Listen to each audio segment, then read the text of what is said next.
Hello friends, मैं योगेश दीवान और आज हम देखेंगे दोस्तों 14 से 16 अप्रैल तक के कुछ महत्वपूर्ण करंट अफेयर्स जो कि दोस्तों काफ़ी सारे कॉम्पिटिटिव एग्जाम्स के लिए महत्वपूर्ण है। ठीक है दोस्तों, तो चलिए दोस्तों आज का लेक्चर स्टार्ट करते हैं।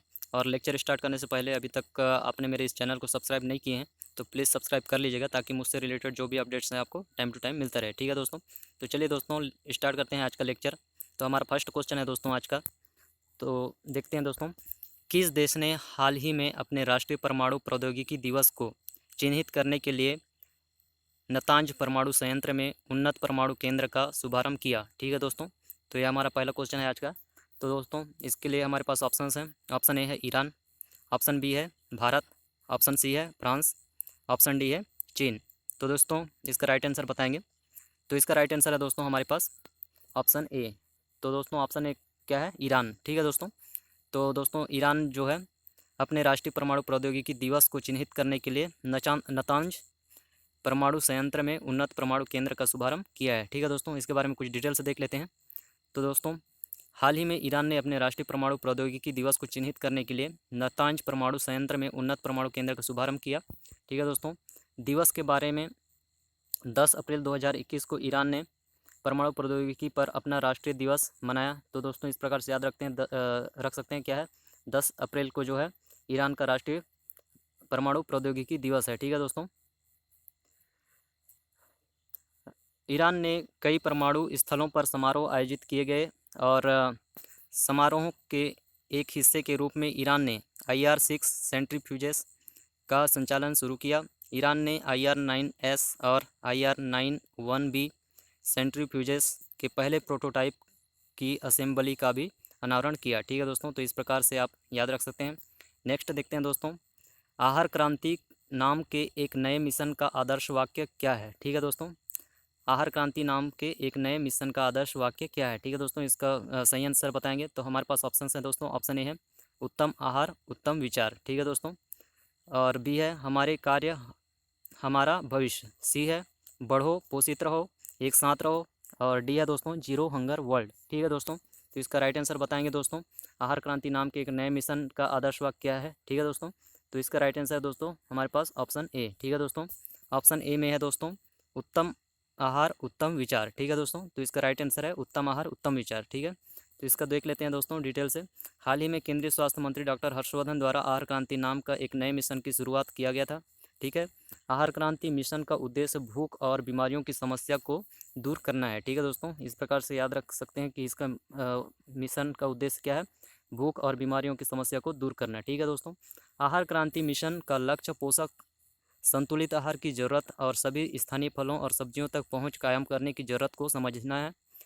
विज्ञान भारती विभा, ठीक है, विज्ञान भारती अर्थात विभा तथा ग्लोबल इंडियन साइंटिस्ट एवं टेक्नोक्रेट्स फोरम GIST ने मिलकर उत्तम आहार उत्तम विचार के लक्ष्य को लेकर यह मिशन शुरू किया है। ठीक है दोस्तों, तो इस प्रकार से याद रखेंगे, जो विभा है और GIST ने मिलकर उत्तम आहार उत्तम विचार के लक्ष्य को लेकर मिशन शुरू किया है। ठीक है दोस्तों, नेक्स्ट क्वेश्चन देखते हैं दोस्तों आज का। मानव अंतरिक्ष उड़ान का अंतर्राष्ट्रीय दिवस प्रतिवर्ष कब मनाया जाता है? ठीक है दोस्तों, तो इसको बताना है दोस्तों। जो है मानव अंतरिक्ष उड़ान जो है था दोस्तों, कब से स्टार्ट हुआ है उसी के आधार पे जो है इसका जो है अंतर्राष्ट्रीय दिवस भी प्रतिवर्ष मनाते हैं। ठीक है दोस्तों, तो इसके लिए ऑप्शंस हैं। ऑप्शन ए है 9 अप्रैल, ऑप्शन बी है 11 अप्रैल, ऑप्शन सी है 12 अप्रैल, ऑप्शन डी है 10 अप्रैल। तो ठीक है दोस्तों, बताएंगे मानव अंतरिक्ष उड़ान का अंतर्राष्ट्रीय दिवस कब मनाया जाता है। तो इसका राइट आंसर है दोस्तों ऑप्शन सी। ठीक है दोस्तों, ऑप्शन सी क्या है, 12 अप्रैल। 12 अप्रैल को प्रतिवर्ष अंतर्राष्ट्रीय मानव अंतरिक्ष उड़ान का अंतर्राष्ट्रीय दिवस मनाते हैं। ठीक है दोस्तों, इसके बारे में डिटेल से देख लेते हैं। प्रतिवर्ष मानव अंतरिक्ष उड़ान का अंतर्राष्ट्रीय दिवस 12 अप्रैल को मनाया जाता है। यह दिन 1961 में यूरी गागरिन की ऐतिहासिक अंतरिक्ष यात्रा की वर्षगांठ के रूप में मनाया जाता है। उड़ान की 50वीं स्मरणोत्सव के कुछ दिन पहले संयुक्त राष्ट्र महासभा ने 7 अप्रैल 2011 को एक प्रस्ताव पारित करने के बाद 12 अप्रैल को मानव अंतरिक्ष उड़ान का अंतर्राष्ट्रीय दिवस के रूप में मनाए जाने की घोषणा की थी। ठीक है दोस्तों, सोवियत संघ में दिन को विश्व मानव विमानन और कॉस्मोनॉटिक्स दिवस के रूप में मनाया जाता है। ठीक है दोस्तों, तो इस प्रकार से आप देख सकते हैं दोस्तों ये किसके उपलक्ष्य में मनाया जाता है। तो जो दोस्तों जो फर्स्ट जो अंतरिक्ष यात्री थे, ठीक है, यूरी गागरिन की ऐतिहासिक अंतरिक्ष यात्रा के दौरान जो हुआ था दोस्तों, जो 12 अप्रैल के आसपास उन्होंने अंतरिक्ष में गए थे 1961 में, ठीक है। तो इसी के उपलक्ष्य में 12 अप्रैल को मानव अंतरिक्ष जो है उड़ान का अंतर्राष्ट्रीय दिवस मनाते हैं, ठीक है दोस्तों। और साथ ही दोस्तों यूरी गागरिन जी कहाँ थे? सोवियत संघ से थे, इसीलिए वहाँ पर अलग से विश्व विमानन और कॉस्मोनॉटिक्स दिवस के रूप में भी मनाते हैं, ठीक है दोस्तों, याद रखेंगे। नेक्स्ट क्वेश्चन देखते हैं दोस्तों आज का। भारत और खालिस्तान के बीच संयुक्त सैन्य अभ्यास काजिंद आयोजित किया जाता है, ठीक है दोस्तों। तो हमें बताना है दोस्तों किसके भारत और किस देश के बीच में काजिंद जो है सैन्य अभ्यास है दोस्तों वो मनाया जाता है। तो इसका ऑप्शन है दोस्तों, ऑप्शन ए है कुवैत, ऑप्शन बी है कजाकिस्तान, ऑप्शन सी है किर्गिस्तान, ऑप्शन डी है बांग्लादेश। तो ठीक है दोस्तों, इसका राइट आंसर बताएंगे किसके साथ भारत का जो है काजिंद युद्ध सैन्य अभ्यास होता है, ठीक है दोस्तों।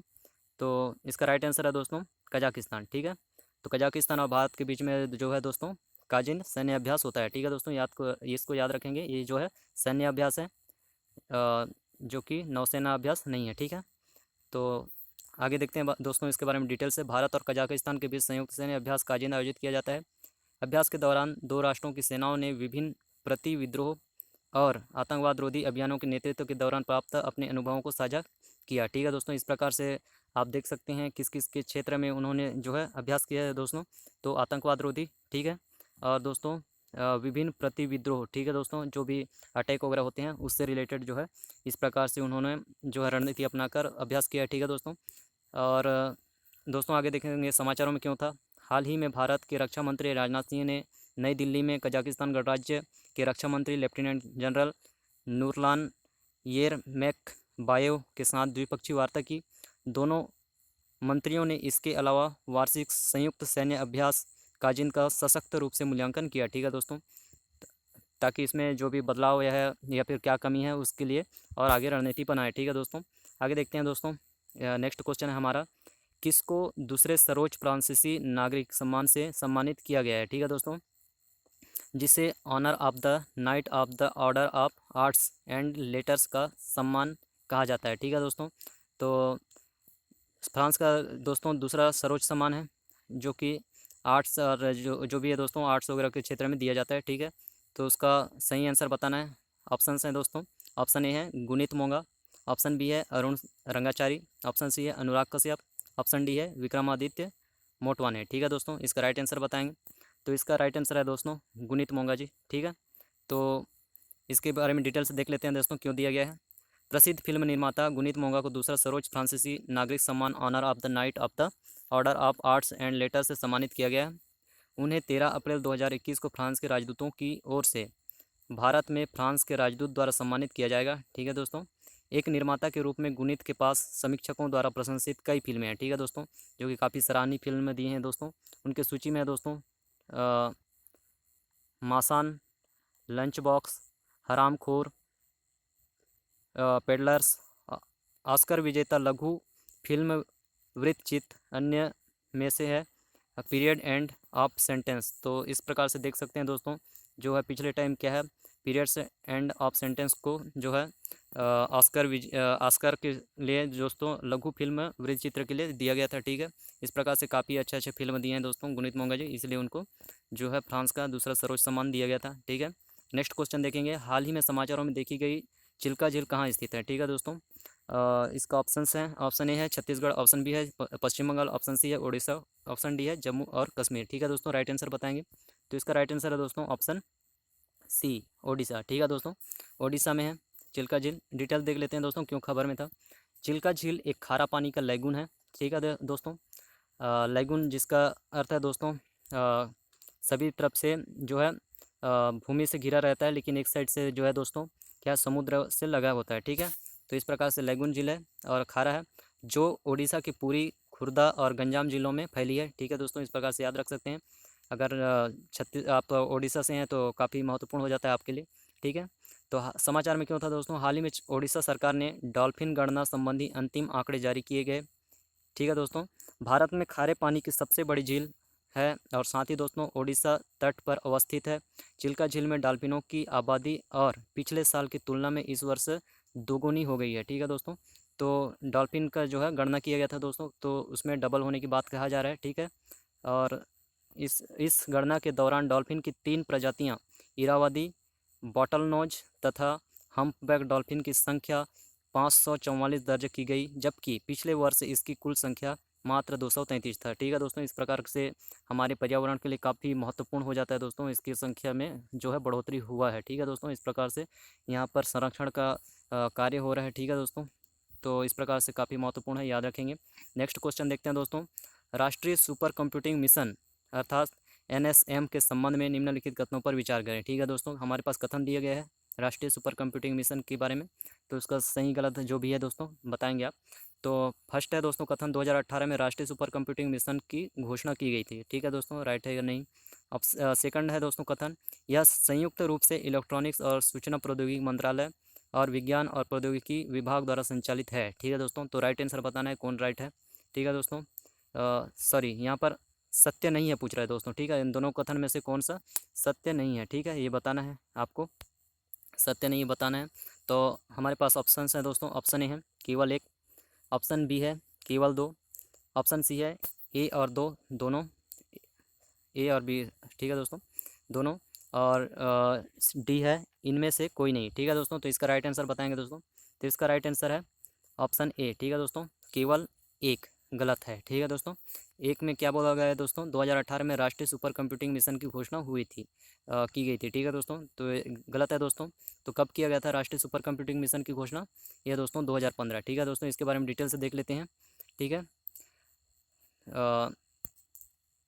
NSM को 2015 में घोषित किया गया था। ठीक है दोस्तों, इस प्रकार से यहाँ पर देख सकते हैं 2015 में घोषित किया गया था। ठीक है, जिसका उद्देश्य राष्ट्रीय शैक्षणिक और R&D संस्थानों को 2022 तक 7 वर्षों के समय में 4,500 करोड़ रुपए के अनुमानित खर्च पर 70 उच्च प्रदर्शन कंप्यूटिंग सुविधाओं के अतिरिक्त ग्रिड से जोड़ना था। कथन 2 देखते हैं दोस्तों, NSM को विज्ञान और प्रौद्योगिकी मंत्रालय के तहत भारत सरकार ने इलेक्ट्रॉनिक्स और सूचना प्रौद्योगिकी मंत्रालय द्वारा पारस्परिक रूप से निर्देशित किया जाता है, और centre for development of advanced computing अर्थात सीडेक पुणे और भारतीय विज्ञान संस्थान बेंगलुरु है IISc द्वारा निष्पादित किया जाता है। ठीक है दोस्तों, इस प्रकार से सेकंड कथन हमारा सही था। समाचारों में क्यों, NSM द्वारा दूसरा चरण अप्रैल 2021 में पूरा होगा। ठीक है दोस्तों, इस प्रकार से महत्वपूर्ण हो जाता है।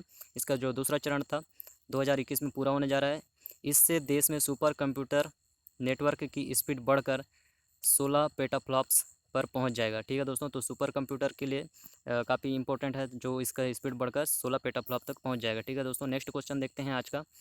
किस मंत्रालय ने वर्चुअल माध्यम से एक इलेक्ट्रॉनिक्स मार्केट प्लेस की शुरुआत की है। ठीक है दोस्तों, इस प्रकार से मंत्रालय बताना है, वर्चुअल माध्यम से एक इलेक्ट्रॉनिक मार्केट प्लेस की शुरुआत की है। ठीक है दोस्तों, तो हमारे पास ऑप्शन है दोस्तों, ऑप्शन ए है कृषि और किसान कल्याण मंत्रालय, ऑप्शन बी है वाणिज्य और उद्योग मंत्रालय, ऑप्शन सी है इलेक्ट्रॉनिक्स और सूचना प्रौद्योगिकी मंत्रालय, ऑप्शन डी है दोस्तों खाद्य प्रसंस्करण उद्योग मंत्रालय। ठीक है दोस्तों, तो इसका राइट आंसर बताएंगे वर्चुअल माध्यम से जो इलेक्ट्रॉनिक मार्केट प्लेस की शुरुआत की है, तो इसका राइट आंसर है दोस्तों ऑप्शन बी, वाणिज्य और उद्योग मंत्रालय। ठीक है दोस्तों, तो देखते हैं दोस्तों डिटेल्स इसके बारे में। वाणिज्य और उद्योग मंत्रालय ने वर्चुअल माध्यम से एक इलेक्ट्रॉनिक मार्केट प्लेस की शुरुआत की है।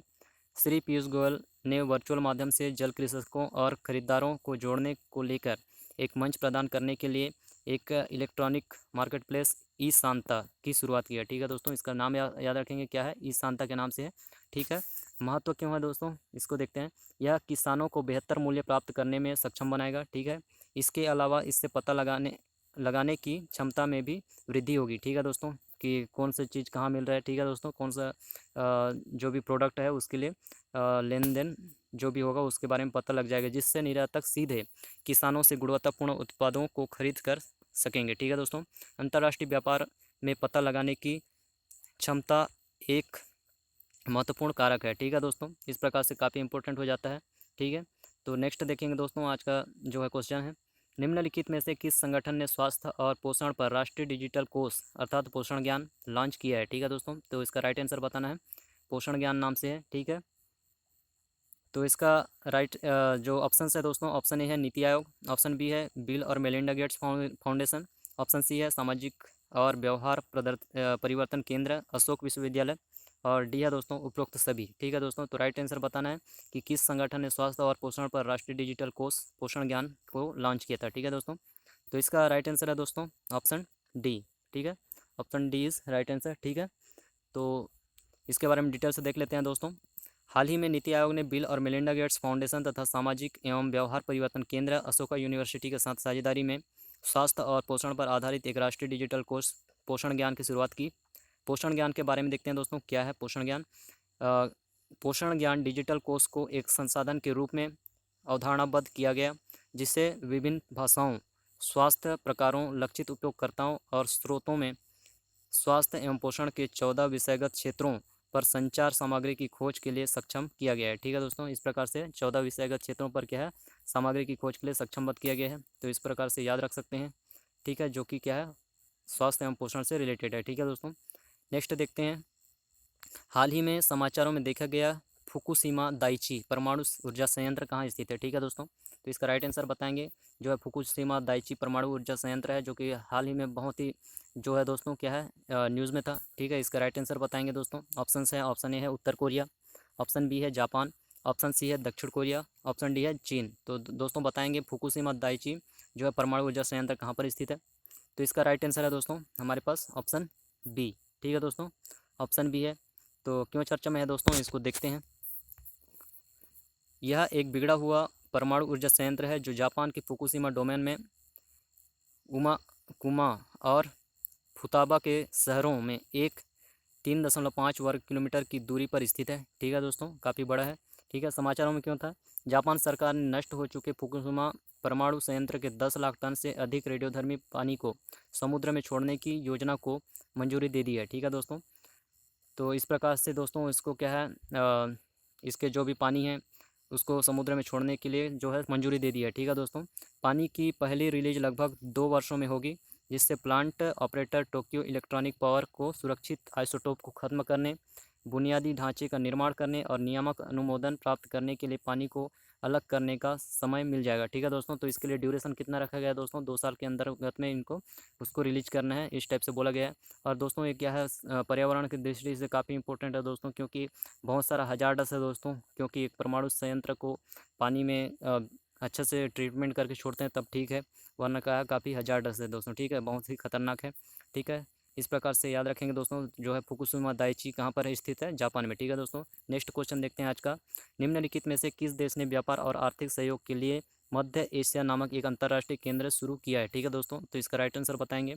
तो क्या नाम से शुरू किया गया है, मध्य एशिया के नाम से है, आर्थिक सहयोग के लिए, ठीक है दोस्तों, दो देशों के बीच किया है समझौता है, ठीक है। ऑप्शन ए है दोस्तों अफगानिस्तान, ऑप्शन बी है ऑप्शन ए में है अफगानिस्तान और उज्बेकिस्तान, ऑप्शन बी है तुर्कमेनिस्तान और कजाकिस्तान, ऑप्शन सी है तजाकिस्तान और दोस्तों तुर्कमेनिस्तान, और डी है उज्बेकिस्तान और कजाकिस्तान। तो बताएंगे दोस्तों मध्य एशिया नाम से किन दो देशों के बीच में समझौता हुआ था, ठीक है। तो दोस्तों इसका राइट आंसर है ऑप्शन डी, ठीक है दोस्तों। ऑप्शन डी क्या है, उज्बेकिस्तान और कजाकिस्तान के बीच में दोस्तों जो है आर्थिक सहयोग के लिए मध्य एशिया नामक एक अंतर्राष्ट्रीय केंद्र की शुरू किया है, ठीक है दोस्तों। नेक्स्ट इसका दोस्तों कुछ डिटेल्स देख लेते हैं। हाल ही में उज्बेक सरकार ने बताया कि कजाकिस्तान और उज्बेकिस्तान ने व्यापार और आर्थिक सहयोग के लिए एक अंतर्राष्ट्रीय केंद्र का निर्माण शुरू किया है, ठीक है, जिसे मध्य एशिया कहा जाता है। केंद्र के बारे में देख लेते हैं दोस्तों। यह केंद्र गिस्ट कुपरिक के बॉर्डर चेक पोस्ट के पास स्थित है, ठीक है। इस केंद्र का निर्माण 400 हेक्टेयर भूमि के क्षेत्र में किया जाएगा। इसमें 35,000 लोगों और 5,000 ट्रकों को समायोजित करने की क्षमता होगी, ठीक है दोस्तों। तो इस प्रकार से उनके बीच में जो है आर्थिक लेन देन होगा, ठीक है दोस्तों। नेक्स्ट देखते हैं, निम्नलिखित में से किस संस्था ने सबसे दूरगामा रे उत्सर्जक आकाशगंगा की खोज की है, ठीक है दोस्तों। तो उस संस्थान का नाम बताना है कि सबसे दूरगामा रे उत्सर्जक आकाशगंगा की खोज की है, ठीक है दोस्तों। तो इसका हमारे पास ऑप्शन है, ऑप्शन ए है भारतीय खगोल भौतिकी संस्थान बेंगलुरु, बी है आर्यभट्ट शोध संस्थान, सी है भारतीय अंतरिक्ष विज्ञान और प्रौद्योगिकी संस्थान तिरुवनंतपुरम, डी है उपरोक्त में से कोई नहीं, ठीक है दोस्तों। तो इसका राइट आंसर बताएंगे किसने गामा रे की खोज की है, जो है गामा रे उत्सर्जक आकाशगंगा की, जो कि दोस्तों काफ़ी दूर में स्थित है, ठीक है, सबसे दूर में है।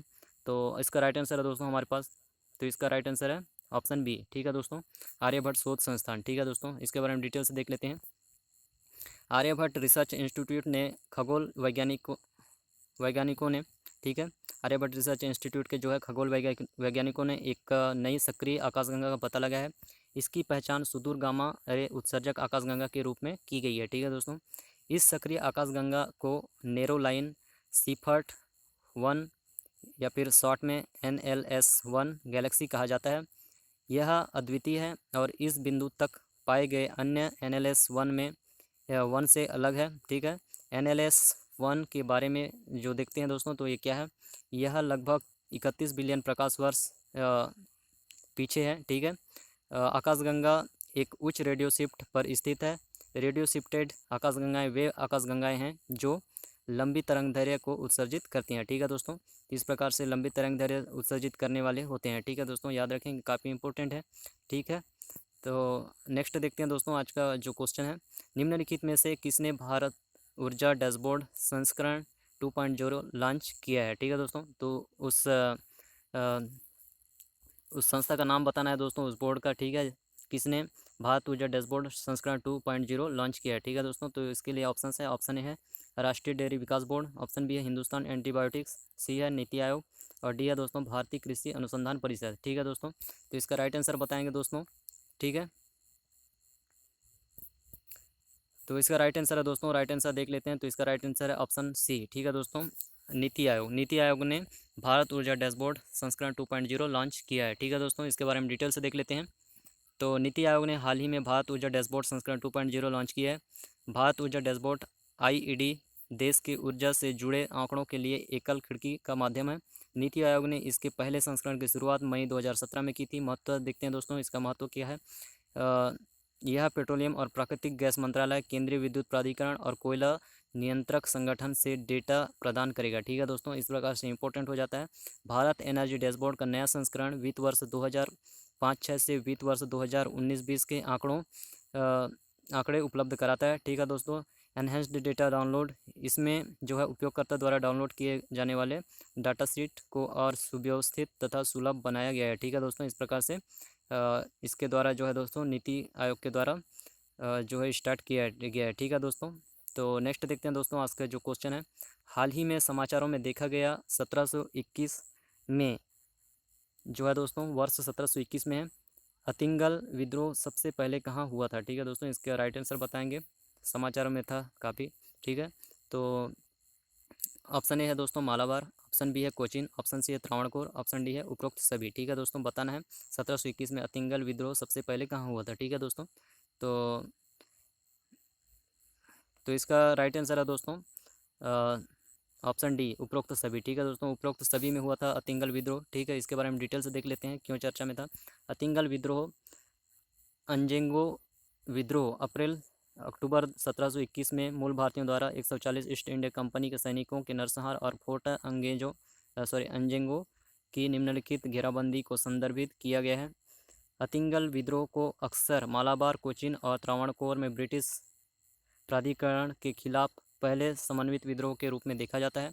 तो समाचार में क्यों था दोस्तों, हाल ही में 1721 के अतिंगल विद्रोह के 300वें स्मरणोत्सव की मान्यता वेल्लोपिल्ली संस्कृति भवन में हुई। ठीक है दोस्तों, यह 3 दिवसीय अवसर था जिसमें ऐतिहासिक दस्तावेजों, एक संगोष्ठी और देशभक्ति की कविताओं का पाठ सिखाया गया था। ठीक है दोस्तों, इस प्रकार से काफ़ी इंपॉर्टेंट हो जाता है दोस्तों, जो कि राष्ट्रीय मूवमेंट को जो है, भारत के जो है राष्ट्रीय विद्रोह को जो है दोस्तों और शक्ति प्रदान किया। ठीक है दोस्तों, इस प्रकार से काफ़ी इंपॉर्टेंट हो जाता है। नेक्स्ट क्वेश्चन देखते हैं आज का, बोहाग बिहू नामक एक पारंपरिक जातीय त्यौहार खालिस्तान में मनाया जाता है। ठीक है दोस्तों, तो बताना है उस राज्य का नाम कहाँ पर बोहाग बिहू मनाया जाता है। ठीक है दोस्तों, तो ऑप्शन ए है दोस्तों सिक्किम, ऑप्शन बी है नागालैंड, ऑप्शन सी है असम, ऑप्शन डी है मणिपुर। तो इस प्रकार से इसका राइट आंसर बताएंगे दोस्तों, बोहाग बिहू कहाँ मनाया जाता है। तो इसका राइट आंसर दोस्तों ऑप्शन सी है। ठीक है दोस्तों, कब मनाया जाता है, क्यों इंपॉर्टेंट है दोस्तों, देख लेते हैं। बोहाग बिहू या रंगोली बिहू इसी को ही बोलते हैं दोस्तों। ठीक है, जिसे हत बिहू या फिर सात बिहू भी कहते हैं। ठीक है दोस्तों, यह आसाम में मनाया जाने वाला पारंपरिक जातीय उत्सव है। यह असमिया नववर्ष की शुरुआत को दर्शाता है। ठीक है दोस्तों, तो असमिया नववर्ष की शुरुआत यहीं से मानते हैं दोस्तों। ठीक है, बोहाग एक असमिया कैलेंडर है। ठीक है, इस प्रकार से याद रख सकते हैं, बोहाग है वो असमिया कैलेंडर है। समाचारों में क्यों है, 14 अप्रैल 2021 को असम में बोहाग बिहू पक्षी गणना शुरू की गई। ठीक है दोस्तों, इस प्रकार से काफ़ी इंपॉर्टेंट हो जाता है, जो है ये भी जो है इन्वायरमेंट से रिलेटेड है दोस्तों। ठीक है, बोहाग बिहू पक्षी गणना भारत के बर्ड काउंट, इसका अर्थ है दोस्तों जिसको शॉर्ट में बोलते हैं BCI। ठीक है, बर्ड काउंट ऑफ इंडिया द्वारा शुरू की गई थी, जो एक गैर सरकारी संगठन है। ठीक है दोस्तों, गैर सरकारी संगठन है जो है बर्ड काउंट ऑफ इंडिया। यह पहली बार है जब BCI बोहाग बिहू पक्षी गणना शुरू कर रहा है। ठीक है दोस्तों, तो इस प्रकार से काफ़ी इंपॉर्टेंट हो जाता है, फर्स्ट टाइम भी है। ठीक है, नेक्स्ट देखेंगे दोस्तों। हमारा क्वेश्चन है, वैश्विक खाद्य नीति रिपोर्ट के संबंध में निम्नलिखित कथनों पर विचार कीजिए। ठीक है दोस्तों, कथन देख लेते हैं। कथन एक है, यह अंतर्राष्ट्रीय खाद्य नीति अनुसंधान संस्थान द्वारा प्रकाशित किया जाता है। ठीक है दोस्तों, वैश्विक खाद्य नीति जो रिपोर्ट है। और सेकंड है दोस्तों, इस वर्ष संस्थान ने ट्रांसफॉर्मिंग फूड सिस्टम्स आफ्टर कोविड-19 थीम पर आधारित रिपोर्ट जारी की है। ठीक है दोस्तों, तो इसका राइट आंसर बताना है दोस्तों, निम्नलिखित में से कौन सा सही है। ठीक है दोस्तों, सही है या सही है। ठीक है, तो इस प्रकार से इसका राइट आंसर बताएंगे दोस्तों। तो ऑप्शन है हमारे पास, ऑप्शन ए है केवल एक, ऑप्शन बी है केवल दो, ऑप्शन सी है एक और दो दोनों, और ऑप्शन डी है इनमें से कोई नहीं। ठीक है दोस्तों, तो इसका राइट आंसर बताएंगे। तो इसका राइट आंसर है दोस्तों ऑप्शन सी। ठीक है दोस्तों, तो वैश्विक खाद्य नीति रिपोर्ट के संबंध में दोस्तों, यह अंतर्राष्ट्रीय खाद्य नीति अनुसंधान संस्थान द्वारा प्रकाशित किया जाता है, जो कि बिल्कुल सही है। और सेकंड है दोस्तों, इस वर्ष संस्थान ने ट्रांसफॉर्मिंग फूड सिस्टम आफ्टर कोविड-19 थीम पर आधारित रिपोर्ट जारी की थी। ठीक है दोस्तों, तो इस प्रकार से दोनों ही सही हैं। डिटेल से देख लेते हैं इसके बारे में। कथन ए और बी दोनों सही हैं। कथन एक में है दोस्तों, अंतर्राष्ट्रीय खाद्य नीति अनुसंधान संस्थान वैश्विक खाद्य नीति रिपोर्ट प्रकाशित करता है। कथन बी है, इस वर्ष संस्थान ने ट्रांसफॉर्मिंग फूड सिस्टम आफ्टर कोविड-19 थीम पर आधारित रिपोर्ट जारी की है। ठीक है दोस्तों, रिपोर्ट की मुख्य बातें देख लेते हैं दोस्तों।